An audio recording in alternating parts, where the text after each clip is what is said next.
Olá, bom dia. Esdras e Neemias, ainda nosso tema. Nós estamos agora no segundo tema, que é falando sobre Neemias. E uma breve recapitulaçãozinha aqui da semana passada. Nós vimos que estavam falando de um povo que tinha tudo. Esse povo foi cativo, foi preso no ano 605, né, antes de Cristo, por Nabucodonosor. Mais tarde ali existia também a promessa dos 70 anos. Aí Daniel entende a respeito dessa promessa, tem um vislumbre, é acalmado ali por Deus, né? Deus usa ali Ciro no ano 539, aonde invade Babilônia e liberta todo o povo. No ano 538 a 537 ali Ciro autoriza a libertação daquele povo. 80 anos mais tarde ali vai quem? Vai Esdras, né? E o templo ali é finalizado no ano 515, né? Um período mais ou menos ali, digamos que 71 anos depois, aí surge quem? Surge Neemias. Queridos, quando Nabucodonosor invadiu a cidade de Jerusalém, né, foram levados cativos aqueles jovens, as pessoas de mais interesse para ele. Mas restou na cidade um grupo de pessoas que morava em Judá, que era, digamos que a escória, os pobres, os menos necessitados, as pessoas que não tinham onde morar. Então, o que acontece? O exército não tinha interesse, Nabucodonosor não tinha interesse nessas pessoas. E essas pessoas ficaram lá à mercê do tempo, da dificuldade. A cidade já estava em ruínas e Nabucodonosor optou em deixar essas pessoas lá. Então o chefe ali do exército, o Nebuzaradan, né, que era o responsável, acabou deixando aquelas pessoas para trás.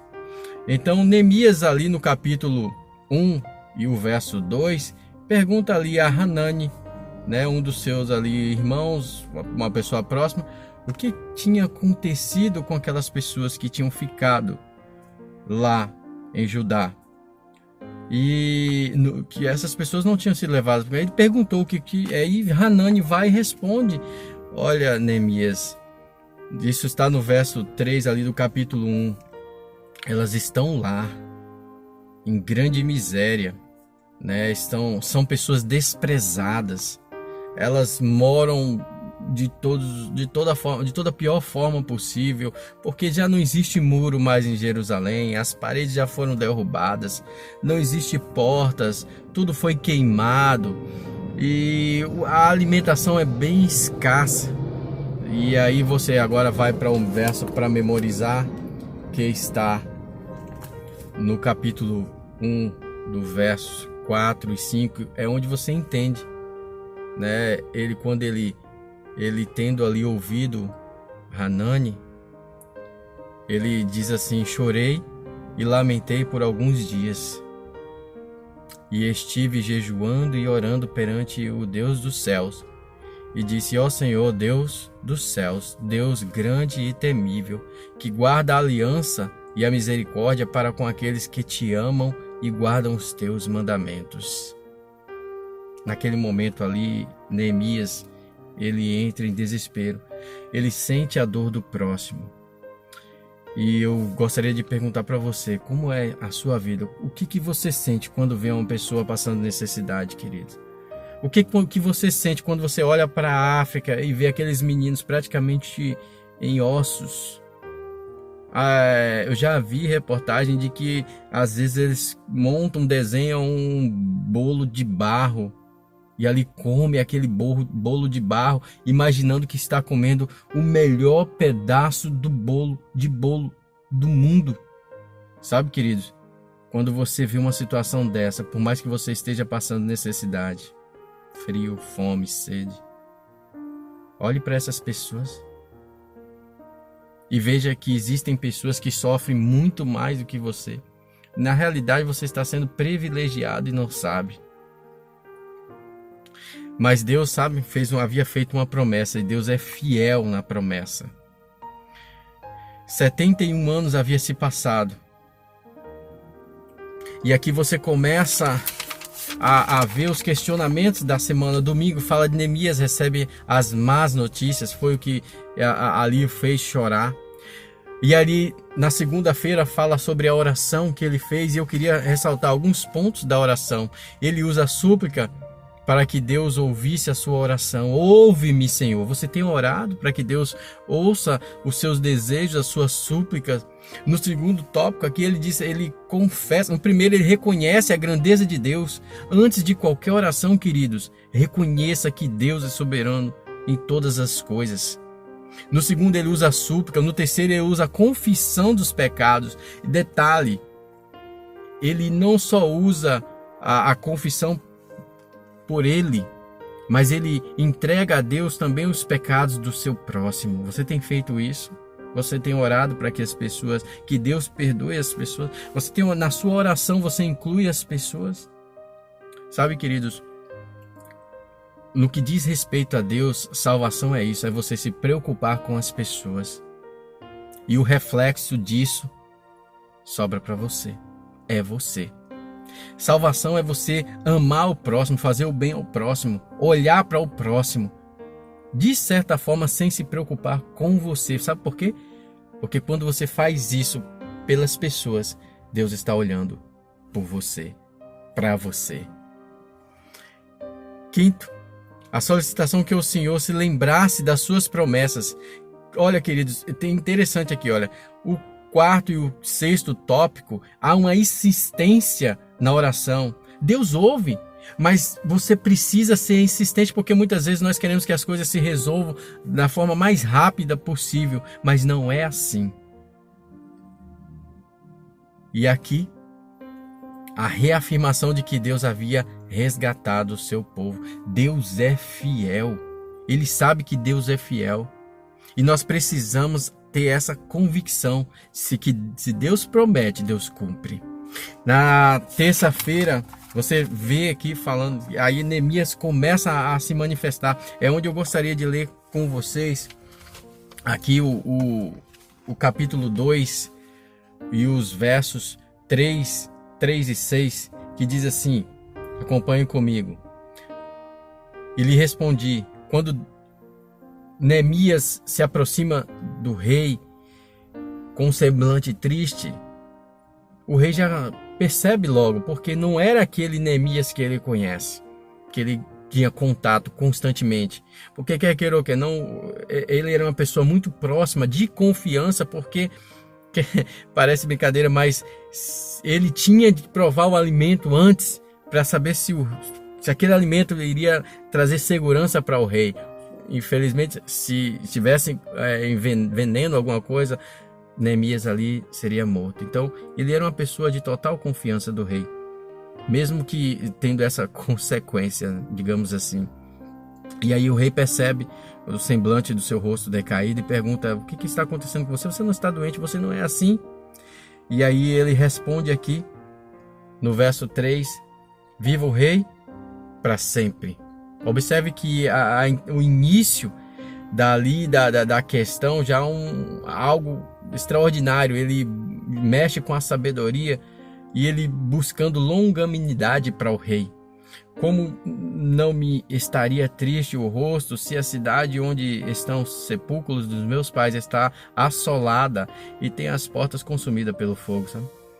Aí então o rei disse assim para ele, que me pedes agora? Então, e nesse momento que ele expõe a situação, o rei se abre para ele e diz, mas o que você quer que eu faça? A partir dali já era crucial. E em pequenos segundos ali ele fecha os olhos, eu fico imaginando, ele ora a Deus. E isso me traz, amigos queridos, que me vê e assiste e me ouve neste momento, que não existe momento nem local para você orar e falar com Deus. Ali naquele momento ele pediu sabedoria a Deus. Ele já vinha antes jejuando e orando, quando ele soube do ocorrido que estava passando, né, ali. Então ele fecha o olho ali, os olhos, ora a Deus rapidinho, e Deus dá sabedoria. E ele diz assim para o rei, e disse ao rei, se é do agrado do rei, e se o teu servo acha mercê em tua presença, peço que me envies ajudar a cidade do sepulcro dos meus pais, para que eu a reedifique. Queridos, E ele aproveita então esse momento não só para pedir ao rei essa autorização, mas como ele pede ali cartas, ele pede autorização para poder também extrair madeiras para a reconstrução da porta.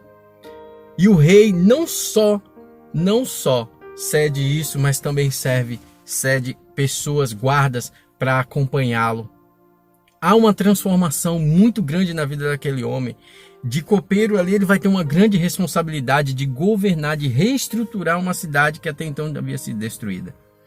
Queridos, quando você vai desenrolando, vai vendo a situação da coisa, puxa, a cidade não havia sido reconstruída já antes por Esdras, e aí o que aconteceu? Algum tempo depois, 71 anos depois, a cidade estava praticamente em caos.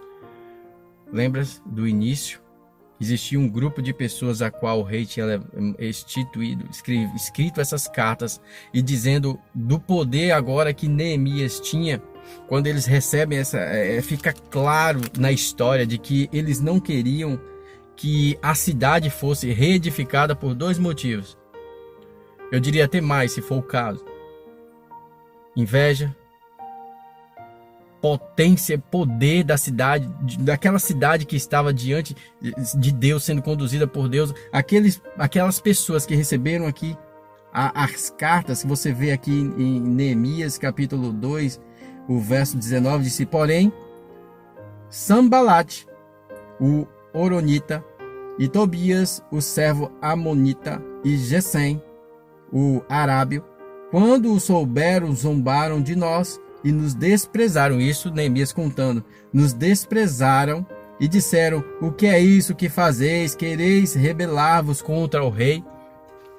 Eles tinham em poder deles um documento dizendo que ele estava fazendo tudo aquilo com autorização do próprio rei. Mas aqueles homens, ficou evidente em outros estudos, que eles não queriam a prosperidade e reedificação da cidade. Então, aquelas pessoas que ficaram já estavam sofrendo devido ao acontecimento, o ocorrido da época, 144 mais ou menos anos atrás. Então, eles já estavam sofrendo com aquela represária, a destruição da cidade. Eles ficam na cidade por Nebuzaradã ali, e aí vem ainda essas pessoas aproveitando a situação e faria de tudo para degradar mais ainda. Eu gostaria agora de falar uma coisa, queridos. Este mundo, você sempre vai estar neste mundo você vai estar sempre aberto a esse tipo de problema, porque o que você vai tentar fazer, e vai existir pessoas que também vai tentar destruir. Infelizmente o pecado causa isso. O pecado não quer que ninguém sofra, não quer que ninguém desenvolva. Ele só quer o sofrimento, ele só quer a degradação. Este mundo do jeito que está não dá para mim nem para você morar aqui, queridos. E então, no verso 20, Neemias responde assim, do capítulo 2, ele responde: então lhes respondi: o Deus dos céus é quem nos dará bom êxito. Nós, seus servos, nos disporemos e reedificaremos. Vós, todavia, não tendes parte, nem direito, nem memorial em Jerusalém. Neemias está dizendo: olha, vocês não têm direito nisso aqui. Nós iremos reedificar. Deus está conosco. Não é fácil, querido. Não é fácil. Neemias é enviado em 444 e ali ele acha muitas dificuldades. Na vida é assim, nós encontramos muitas dificuldades. Tudo que você vai fazer nesta vida, você vai mexer com pessoas, você vai mexer com inveja, você vai mexer com ganância. Essas pessoas estão presas nesse mundo, mas mesmo assim, sabe? Deus os ama, desde que se arrependa. Deus ama o pecador, mas ele se aborrece do pecado. Ali então, você vai encontrar ali, sabe, queridos, que a oração é a chave da vitória. Olha como a vida ali, 161 anos havia se passado, mesmo aquele povo na ruína, tudo que eles conseguiam fazer ali era com muita dificuldade, porque os invejosos derrubavam, ou seja, eles construíam, tentavam construir alguma coisa, os invejosos ali iam lá e derrubavam. Eu gostaria aqui agora de só finalizar. No mundo em que vivemos, quando se chega ao fundo do poço, existe o mal para aprofundar ainda mais aquele buraco. Mas sabe o que é bom, o de bom de tudo isso? Que existe uma promessa, que Deus disse que olha, você vai passar por provações, mas você precisa ter bom ânimo, porque você vai vencer o mundo. Acredite nisso. Você vai passar por muitas dificuldades, queridos, mas você vai vencer o mundo. Creia, e tudo de bom acontecerá na sua vida. Deus te abençoe.